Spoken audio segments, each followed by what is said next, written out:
दोस्तों सोचो, अगर चाइना पूरी ताकत से इंडिया पर कब्जा करना शुरू कर दे तो क्या होगा। सबसे पहले चाइना अपनी सभी फोर्सेस को इकट्ठा करेगा।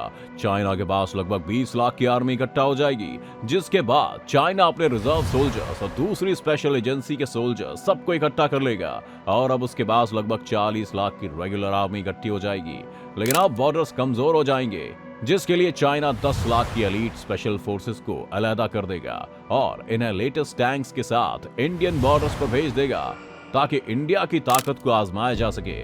जिसके बाद इन सोल्जर्स को एक आम हमला करने का ऑर्डर दिया जाएगा।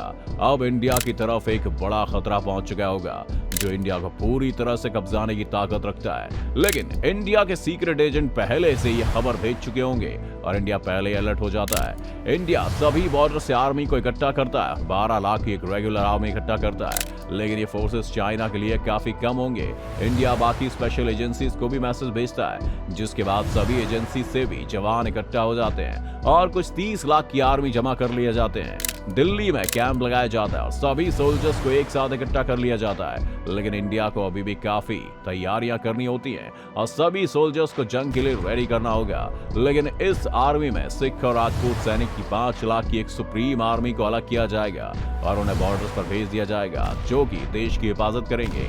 मगर इस सब में इंडिया थोड़ा लेट हो जाएगा और चाइनीज आर्मी पहले ही बॉर्डर पर मौजूद कुछ गार्ड्स को खत्म करके इंडिया में घुस चुकी होगी। इंडिया को इस बात का बिल्कुल भी अंदाजा नहीं था कि चाइना जंग में इतनी जल्दी करेगा। लेकिन अब उनके साथ भारत की मेन आर्मी टकराएगी। सिख और आर्मी सभी खुफिया रास्ते जानते होंगे और वो चाइना को खूब जवाब देंगे। चाइना की आर्मी पर अचानक फायरिंग शुरू हो जाएगी, जिसमें कई चाइनीज सैनिक जान से हाथ धो बैठेंगे, जबकि दूसरी तरफ इंडिया को कुछ खास नुकसान नहीं होगा। ये लड़ाई लंबी चलेगी। इंडिया किसी भी हमले का बखूबी जवाब देगा। चाइना एक बार फिर से पूरी ताकत से हमला करेगा। भारत की फोर्सेस चाइना से आधी होंगी, मगर वो एक कदम भी पीछे नहीं हटेंगी और कुछ ही दिनों में चाइनीज आर्मी को बॉर्डर्स तक वापस धकेल देंगी। ये एक बिल्कुल आम अटैक होगा, जिसमें चाइना बुरी तरह से हार जाएगा और उसको दुश्मन की ताकत का खूब अंदाजा भी हो जाएगा। जिसके बाद बॉर्डर्स पे कई दिन छोटे हमले होते रहेंगे, मगर भारतीय जवान हर बार ईंट का जवाब पत्थर से देंगे। चाइना के कई सोल्जर्स गिर जाएंगे और उसे कुछ वक्त के लिए पीछे हटना होगा, जिसके बाद चाइनीज सोल्जर्स अपनी जान बचाकर वापस भाग जाएंगे। इंडियन आर्मी ये न्यूज हेडक्वार्टर्स तक भेजेगी, जिसके बाद भारत में खुशी का माहौल होगा। लेकिन दूसरी तरफ चाइना भारत की सुप्रीम फोर्सेस की ताकत का अंदाजा अच्छे से लगा चुका होगा और अपनी अगली चाल चलने की तैयारी कर चुका होगा। इंडियन आर्मी को अपने एजेंट से कुछ भयानक खबरें मिलेंगी, जिसके बाद इंडिया अपने बॉर्डर्स पर 5 लाख का एक और आर्मी यूनिट भेजने का सोचेगा। कुछ ही दिनों में 5 लाख टॉप कमांडर्स को रेडी किया जाएगा और स्पेशल टैंक्स और मिसाइल्स के साथ इनको बॉर्डर की तरफ भेज दिया जाएगा। चाइना के कुछ सीक्रेट आतंकवाद इन फोर्सेस पर रास्ते में कुछ सीक्रेट हमला करेंगे, जिससे कुछ नुकसान पहुंचेगा और ये सभी फोर्सेस जैसे तैसे बॉर्डर्स पर पहुंच जाएंगी, जिससे बॉर्डर पर ताकत दोगुनी हो जाएगी। इंडिया हर पल अपने डिफेंस को और मजबूत कर रहा होगा, जबकि चाइना को इंडिया की ताकत का पता चल चुका होगा। मगर दूसरी तरफ चाइना एक लंबी जंग की प्लानिंग कर चुका होगा। अगले कई दिनों तक चाइना की तरफ से कोई जवाब नहीं मिलेगा और ना ही कोई हमला किया जाएगा, जिस पर इंडिया समझेगा कि चाइना अब डर चुका है और वो 20,000 आर्मी कमांडर्स को वापस कैंप में आने का ऑर्डर देगा और सभी कमांडर्स वापस दिल्ली कैंप की तरफ चल पड़ेंगे। लेकिन अब चाइना अपनी पहली चाल चलेगा और इंडिया का मुश्किल वक्त अब शुरू हो जाएगा। एक तरफ इंडिया अब समझेगा कि वो जंग जीत चुका है और पूरी तरह से सेफ है, मगर फिर भी वो अपनी सेफ्टी के लिए S-400 डिफेंस सिस्टम को एक्टिव कर देगा। दूसरी तरफ चाइना अपने सबसे ताकतवर हथियारों में से एक अपने 6th जनरेशन फाइटर्स जेट का यूज करेगा। 500 की तादाद में 6th जनरेशन फाइटर जेट अपनी उड़ान भर चुके होंगे और इंडिया की डिफेंस ताकत खत्म करने के लिए आगे बढ़ रहे होंगे। इंडिया के पास इनको मारने की ताकत अभी नहीं होगी। ये जेट्स आगे बढ़ेंगे और इंडिया के बॉर्डर्स तक पहुंच जाएंगे। इंडियन आर्मी अलर्ट हो जाएगी, लेकिन इंडियन आर्मी के पास इनको मारने के लिए इतने ताकतवर हथियार नहीं होंगे। इंडियन आर्मी पूरी कोशिश करेगी इनको गिराने की, मगर मजबूर होगी।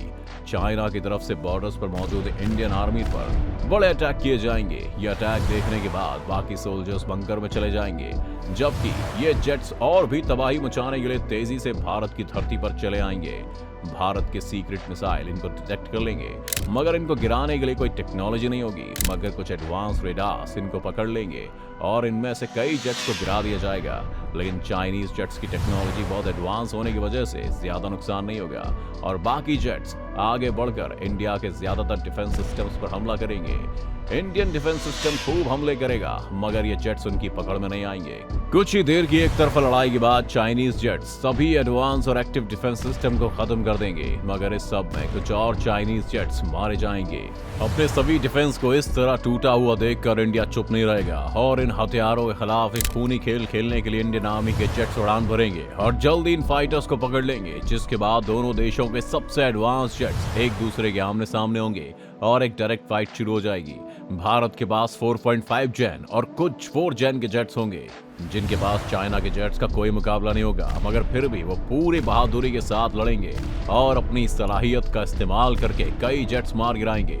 लेकिन चाइना के जेट्स एडवांस टेक्नोलॉजी की वजह से बहुत तेजी से हमला करेंगे और किसी भी तरह भारतीय मिसाइल के रडार में नहीं आएंगे। भारत के पास चाइना से लड़ने की टेक्नोलॉजी नहीं होगी, मगर फिर भी भारतीय जवान किसी सूरत पीछे नहीं हटेंगे और डट कर इन मिसाइल्स का सामना करेंगे। भारतीय जेट्स अपनी मिसाइल लॉन्च करेंगे, मगर चाइना के जेट्स एडवांस होने की वजह से बच जाएंगे और उन्हें ज्यादा नुकसान नहीं होगा। ये देखकर भारत के जेट्स सभी मिसाइल्स को एक साथ फायर करेंगे, जिससे कुछ चाइनीज जेट्स और गिर जाएंगे। लेकिन अब चाइनीज जेट्स के हमला करने का वक्त होगा। चाइनीज जेट्स कुछ ही सेकंड्स में इंडिया की पूरी एयर ताकत को खत्म करने के लिए हमला करेंगे। एआई से बने जेट्स बिल्कुल ठीक निशाने लगाएंगे और आधे जेट्स गिरा देंगे, जबकि आधे जेट्स यहां से किसी तरह बच निकलेंगे। इंडिया की सभी एडवांस टेक्नोलॉजी अब खत्म हो चुकी होगी और वो अब चाइना से हवा में नहीं लड़ सकता। भारत के पास इन जेट्स को गिराने के लिए कुछ भी टेक्नोलॉजी नहीं बचेगी और ना तो इनसे लड़ने के लिए हाई क्वालिटी जेट्स। लेकिन चाइनीज जेट्स को अभी भी और तबाही मचानी होगी और सभी कैंप्स को खत्म करना होगा। अब भी इंडिया के पास जमीन पर लड़ने के लिए काफी ताकत और जवान होंगे, जो पहले भी कई बार चाइना को हरा चुके होंगे। काफी सारे मजबूत टैंक्स होंगे, जिससे चाइना की ईंट से ईंट बजाई जा सकती है। चाइना अपना अगला टारगेट भारतीय कैंप्स को सेट करेगा। अगर ये हमला हो गया तो भारत की ताकत खत्म हो जाएगी, ताकि चाइना इंडिया को पूरी तरह घुटनों पर ला सके। उनका अगला टारगेट इंडिया की आर्मी कैंप्स होंगे, जिन पर हमला करके वो इंडिया को पूरी तरह से तोड़ सकें। मगर लंबी फाइट्स और अटैक के बाद उनका फ्यूल खत्म हो जाएगा और काफी जेट्स डैमेज हो चुके होंगे। इन जेट्स में फ्यूल भरने की जरूरत होगी और कुछ को रिपेयर करने की जरूरत होगी। ये जेट्स भारत की जमीन पर उतरकर ये सब काम करने का सोचते हैं और दूसरी तरफ इंडियन आर्मी किसी तरह इनके प्लेन्स छीनने का प्लान बनाती है। अब ये जेट्स नीचे उतर रहे हैं, दूसरी तरफ इंडियन आर्मी इनको पकड़ने के लिए तैयार है। लेकिन अचानक चाइना इन जेट्स को वापस बुला लेता है, इसलिए अभी के लिए वापस की उड़ान भर लेंगे। ये खबर जब इंडिया के हेड यूनिट तक पहुंचेगी तो वो गुस्से से पागल हो जाएंगे और किसी तरह एडवांस टेक्नोलॉजी लेकर पूरे चाइना पर कब्जा करने का प्लान बनाएंगे।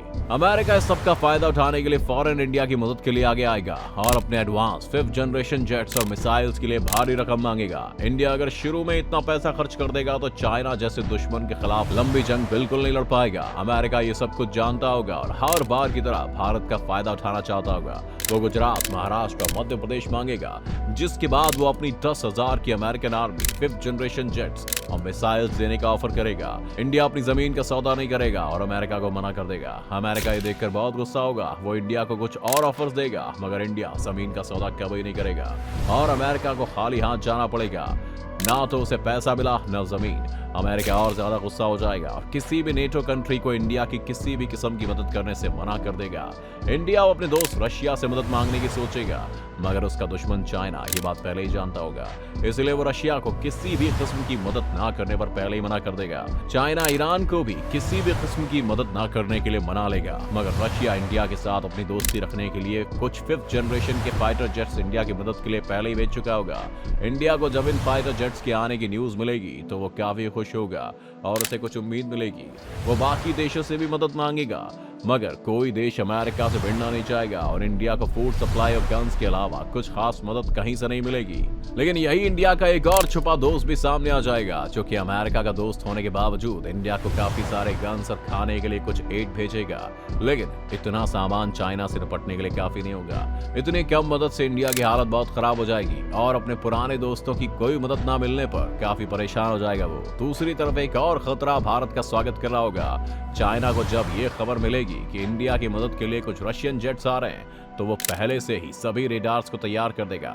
ये जेट्स चाइना की धरती से गुजर रहे होंगे जब इन्हें रास्ते में ही कुछ एडवांस जेट्स आकर सरेंडर करने को कहेंगे और चाइना इन सभी जेट्स को भी कब्जा कर लेगा। अब इंडिया दूसरे देशों से किसी भी हालात में कई गुना ज्यादा कीमत पर हथियार खरीदने का डिसाइड करेगा, क्योंकि उसके पास चाइना के 6th जनरेशन के फाइटर्स को गिराने के लिए कोई वेपन नहीं होगा और उसकी जमीन खतरे में होगी, क्योंकि चाइना किसी भी वक्त अब एक कंप्लीट अटैक कर सकता है और भारत को कब्जे में ले सकता है। दूसरी तरफ इंडिया के सीक्रेट एजेंट्स लगातार ये खबर भेज रहे होंगे कि चाइना इंडिया के चारों तरफ अपनी फोर्सेस को तैनात कर रहा है। अगर उसने अपने एडवांस वेपन्स का इस्तेमाल करके हमला कर दिया तो पूरा इंडिया हाथ से जा सकता है। चाइना के जेट्स इंडिया को घेरते हुए जा रहे हैं और कई जेट्स इंडिया में घुस भी चुके हैं और आसपास की जगह पर कैसे हमला करें ये सोच रहे हैं। चाइना पूरा प्लान बना चुका है। अब बस चाइना के सभी एडवांस जेट्स एक साथ उड़ेंगे और सभी कैंप्स को एक साथ निशाना बनाने का सोच रखा है। बस चाइना को इस सब के लिए एक ही चीज की जरूरत बची है और वो है इन जेट्स में डालने के लिए तेल। चाइना को इंडियन कैंप्स को पूरी तरह खत्म करने के लिए काफी देर भारत की धरती पर उड़ान भरनी है और उसके आर्मी बेस को निशाना बनाना है। इस सब के लिए उसे भारी अमाउंट में पेट्रोल चाहिए होगा। चाइना की सभी तैयारियां पूरी होने के बाद वो सऊदी से दुगने दामों में काफी सारा तेल का ऑर्डर दे देता है। सऊदी ये देखकर थोड़ा कंफ्यूज होता है कि चाइना को इतना सारा ऑयल एक साथ क्यों चाहिए, मगर चाइना बताता है कि ये सब तेल फैक्ट्री में इस्तेमाल किया जाएगा और कुछ दूसरे देशों को बेचा जाएगा। सऊदी मान जाता है और तेल से भरे टैंक शिप पर डालकर चाइना की तरफ भेज देता है। अगर ये तेल चाइना के पास पहुंच गया तो भारत के लिए बहुत मसला हो जाएगा। इंडिया को जब ये न्यूज मिलती है तो वो अपने शिप्स को इन शिप्स पर हमला करने के लिए भेज देता है। इस काम के लिए भारत की 6 सबसे एडवांस शिप्स को भेजा जाता है। इनमें से 2 शिप्स किसी दूसरे रास्ते पर चली जाती हैं और बाकी 4 शिप्स इन ऑयल से भरी शिप्स पर कब्जा करने के लिए चलती हैं। मगर चाइना को इस बात का पूरा यकीन था कि भारतीय सुप्रीम एजेंट्स ये न्यूज इंडिया तक पहुंचा चुके होंगे और चाइना ने इनकी हिफाजत के लिए पहले से ही 40 शिप्स का एक स्क्वाड लगाया होता है। चाइना ने ऑयल शिप्स की जगह वॉर शिप्स को रखा होता है ताकि किसी भी तरीके से ऑयल को बचाया जा सके। भारत की 4 सुप्रीम शिप्स इन दोनों फेक टैंकर शिप्स पर हमला करती हैं और मिशन पूरा करती हैं। जैसे ही ये शिप्स वापस मुड़ती हैं तो आसमान से हजारों रॉकेट्स की बारिश होती है और इनमें से 2 शिप्स डूब जाती हैं। बाकी 2 शिप्स काफी डैमेज हो गई थी। ये 2 शिप्स मिलकर चाइना की एलीट स्क्वाड्रन की 8 शिप्स को गिरा देगी, मगर अब उनके पास रॉकेट्स खत्म हो जाएंगे। ये शिप्स काफी डैमेज हो गए थे और अब यहाँ से निकल नहीं सकती थी। भारतीय सैनिक ट्यूब लेकर समुद्र में कूद जाते हैं और किसी तरह से चाइना की आंखों से गायब हो जाते हैं, जिसके बाद इन दोनों शिप्स को चाइना अपने कब्जे में ले लेता है। भारतीय शिप्स के मुकाबले चाइना की शिप्स काफी ज्यादा एडवांस थी, मगर फिर भी उन्हें कई गुना ज्यादा नुकसान हुआ है। चाइनीज अपनी पूरी रफ्तार से आगे बढ़ते हैं और कई माइल्स का सफर तय करते हुए मलक्का स्ट्रेट तक पहुंच जाते हैं और अब ये शिप्स पूरी तरह से सेफ थी, मगर अचानक से 2 भारतीय शिप सामने आ जाती हैं। अगला पार्ट देखने के लिए सब्सक्राइब कर लें। Thank you.